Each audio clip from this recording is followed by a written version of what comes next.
I'm Jeff Fitzgerald, and this is the Feral Thomist. Quite recently, we finished a short series on humility.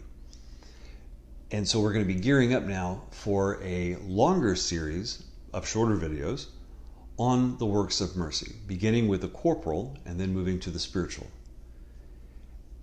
Now, talking about this is sort of a strange thing because in our modern world, since the 1960s, we concentrate so much in homilies and in our ministries in church and everything, dealing with the corporal works of mercy, and we give lots of emphasis to them. And yet, in our personal lives, for those who are serious about the faith and they're serious about evangelizing, we don't normally do the corporal works of mercy very much. We tend to focus on the spiritual works of mercy. That's a curious phenomenon, but there are good reasons for it.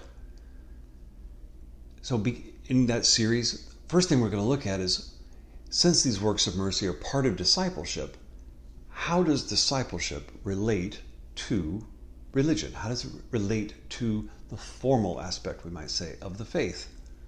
Many people will tell you that they are at odds. There's a tension between them.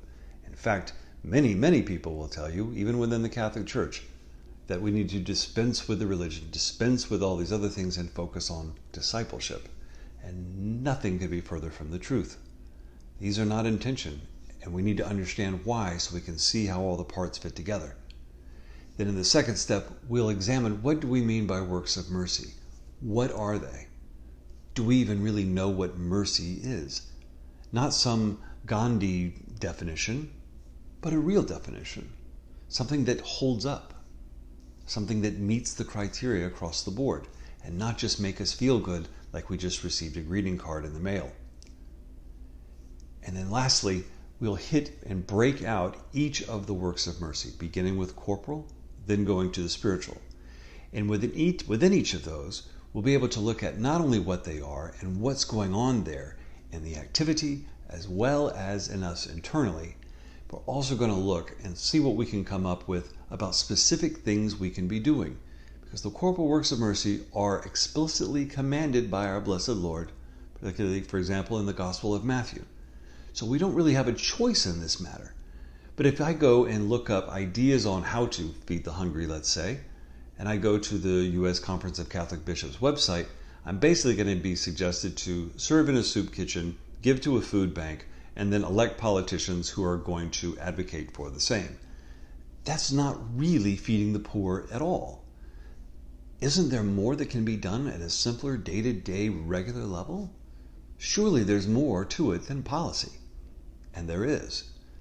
So this way, this is something I can bring some things to you, and then hopefully with comments and feedback, we can be sharing about this so that we can all be growing in this.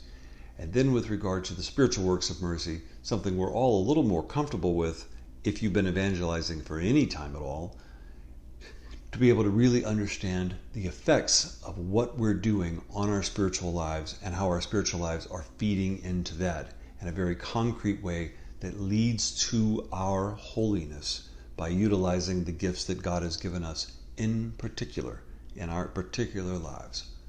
I hope you join me for that. Thanks for watching. God love you.